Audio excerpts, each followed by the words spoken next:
పిల్లలందరికీ నేను మీ ముందుంచబోయే వాక్యం ఏంటి అంటే, మొదటి తిమోతి 4:12 ఇక్కడ ఏమని ఉంటుంది అంటే, నీ యవ్వనమును బట్టి ఎవడూ నిన్ను తృణీకరింపనీయము కానీ మాటలోను, ప్రవర్తనలోను, ప్రేమలోను, విశ్వాసతలోను, పవిత్రతలోను విశ్వాసులకు మాదిరిగా ఉండమని ఉంటుంది అనమాట. ఇంకా ఇంగ్లీష్లో ఏమని ఉంటుందంటే, don't let anyone look on you because you are young and set an example for the believeness in love, in faith, in conduct, in purity అని ఉంటుంది అనమాట.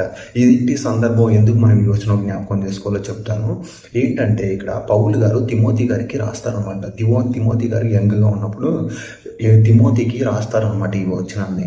ఇది మనం ఎలా అర్థం చేసుకోవాలి, మనమే జ్ఞాపకం చేసుకోవాలంటే ఇందులో మొత్తము ఐదు విషయాల్ని మనం జ్ఞాపకం చేసుకోవాలి.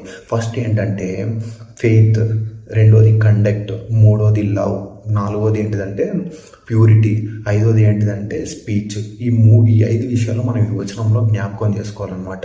ఏమని ఉంటుంది, నీ యవ్వనమును బట్టి ఎవడో నిన్ను తృణీకరింపనివ్వక. ఏ విషయాల్లో మనుషుల్ని తొందరగా అంచనా వేస్తారు అంటే మాట్లాడే విధానంలోనూ, ఇంకా ఏంటంటే చూపించే ప్రేమలోను, నాలుగోది ఏంటంటే వాడు నమ్మే విశ్వాసంలోను, ఇంకా ఏంటంటే వాడు ఎలాంటి విషయాల్లో ఎలాగ బిహేవ్ చేస్తున్నాడు అనే విషయాలను బట్టి మనుషులు అనేది యవ్వన కాలం బట్టి తొందరగా అంచనా వేస్తారనమాట. అందుకనే పౌలు గారు చెప్తున్నారు, మీ మాటలోను, మీ ప్రవర్తనలోను, మీరు చూపించే ప్రేమలోను, మీరు నమ్మే విశ్వాసంలోను, ప్రతి ఒక్క విశ్వాసంలోను, మీ పరిశుద్ధతలోను విశ్వాసులకి మాదిరిగా ఉండమని చెప్తున్నారు అనమాట. ఏంటి మనం ఫస్ట్ది ఏంటి, స్పీచ్ గురించి మాట్లాడుకున్నాం. ఏంటంటే మనం మాట్లాడే ప్రతి ఒక్క మాట ఎదుటి వారికి అంటే ఉండేవారికి వారు విశ్వాసంలో బలపడేలాగా ఉండాలి.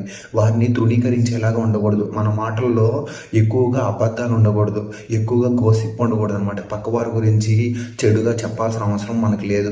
ఇంకా రెండోది ఏంటి అంటే విశ్వాసము. మనం ఎలా ఉన్నా, మన పరిస్థితులు ఎటువంటి పరిస్థితులు మనం ఫేస్ చేస్తున్నా సరే ప్రతి ఒక్క విషయంలోనూ మనం విశ్వాసం కలిగి ఉండాలి.